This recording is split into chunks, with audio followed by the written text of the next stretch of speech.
శ్రీరామనవమి నాడు కవితక్క పెట్టబోయే పార్టీ గురించిన ముచ్చట చెప్తదని ముందుగాలే చెప్పినట్టే పార్టీ పెడుతున్నట్టు ప్రకటించిందోలా. కాకుంటే పార్టీ పేరేంది, పార్టీ సిద్ధాంతమేంది, పార్టీ ఎట్లా పనిచేస్తుందనే దాని గురించిన ముచ్చట అయితే ఇంకా చెప్పలేదు. కానీ తెలంగాణ ప్రజల ఇంటి పార్టీగా ఉంటుందని మాత్రం చెప్పింది ఇయాల. మరిగా పార్టీ గురించి కవితక్క ఏం మాట్లాడింది, ఏం కథ పురాగా అరుచుకుందాం పాండ్రి. ఏప్రిల్ 25వ తారీఖు నాడు ఉదయం 10 గంటలకు ముహూర్తం ఉన్నది. కాకపోతే పొద్దున్నే 10కే ఉంది ముహూర్తం కాబట్టి మా కార్యకర్తలతో చేసుకుంటా ఉన్నాం. మేడ్చల్లో మునిరాబాద్ అనేటటువంటి ఒక ఊరిలో, మేడ్చల్లో మునిరాబాద్ అనేటటువంటి ఒక ప్లేస్లో ఓఆర్ఆర్ దగ్గర ఉంటుంది. చాలా పెద్ద ఫంక్షన్ హాల్ దొరికింది, 20 ఎకరాలు ఉన్నట్టుంది. మా కార్యకర్తల కాడికే ఒక 30-35 వేల మంది పడతారు. మిగతా జనరల్గా పబ్లిక్ మీటింగ్ మళ్ళీ పెట్టుకుంటాం పొద్దున 10కి కాబట్టి మా జాగృతి వాళ్ళు సిస్టమేటిక్ కార్యకర్తలు, ప్రతి గ్రామంలో ఉన్నటువంటి జాగృతి కార్యకర్తలు, ఉద్యమకారులు, ప్రజాస్వామ్యవాదులు, ఈ రాష్ట్రంలో రాజకీయాల్లో మార్పు రావాలనుకునే వాళ్ళందరినీ కూడా మనస్ఫూర్తిగా ఆహ్వానిస్తూ ఉన్నాం.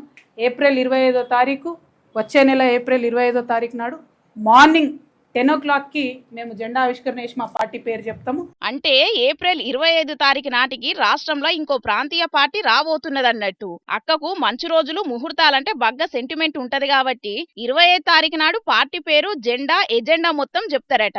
జాగృతి సంస్థ తరపున తెలంగాణ ప్రజల కోసం ఎన్నో తీవ్ర పనులు చేసినాం. ఇప్పుడు ఆ సంస్థనే పార్టీగా మారబోతున్నది కాబట్టి తెలంగాణలో ఉన్న అన్ని వర్గాల ప్రజల కోసం మేము కొట్లాడతామన్నట్టే చెప్పింది కవితక్క.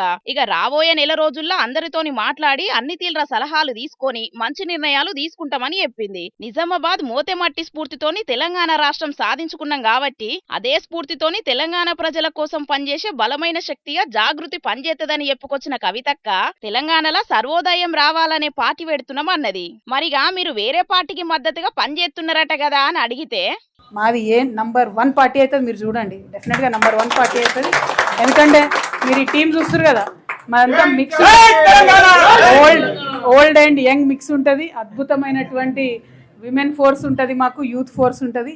చాలా అద్భుతమైన ఉద్యమాలు చేస్తాం, ప్రభుత్వం యొక్క మెడల్ వంచుతాం. ఫ్యూచర్లో అధికారంలోకి వచ్చిన తర్వాత ప్రజల పార్టిసిపేషన్తో శ్రీరాముడు నవమి రోజు పెట్టడానికి కారణమే అది. శ్రీరాముడు పాపం గుహుని గుండెలకు అత్తుకున్నాడు, ఎంతో మంచి మనసు అయినది. చిన్న ఫీడ్బ్యాక్ ఎక్కడన్నా ఎవరన్నా చెప్తే అది ఇని మార్చుకుంటాడు తనంతా. అది ఇని తన సొంత కుటుంబాన్నైనా త్యాగం చేస్తాడు, కానీ ప్రజల్ని గౌరవించినటువంటి వ్యక్తి. అందుకే ఇన్ని 100 ఏళ్ల తర్వాత, ఇన్ని వేల సంవత్సరాల తర్వాత కూడా ఆయనను తలుచుకుంటున్నాం మనం. సో ఆయన సిద్ధాంతాలు ఆయనను ఆదర్శంగా తీసుకొని పనిచేస్తాం. ప్రతి ఒక్కరిని, అన్ని వర్గాలని కూడా కలుపుకొని పనిచేస్తాం. ఇన్నరు కదా, రాముణ్ణి ఆదర్శంగా తీసుకొని పనిచేస్తుందట. గందుకే పెట్టబోయే పార్టీ గురించి శ్రీరామనవమి నాడు చెప్పిందట. అందరినీ కలుపుకొని పనిచేసి ఖచ్చితంగా అధికారంలోకి వస్తామని అంటుంది కవితక్క. చూడాలే మరి రాబోయే రోజుల్లో తెలంగాణ ప్రజల తక్లీఫ్లు తీర్వడానికి సర్కారు మీద కవితక్క పార్టీ తరపున ఏ రేంజ్ లో కొట్లాడుతుందో, అధికారంలోకి రావడానికి ఏ తరీకల పనిచేస్తుందో.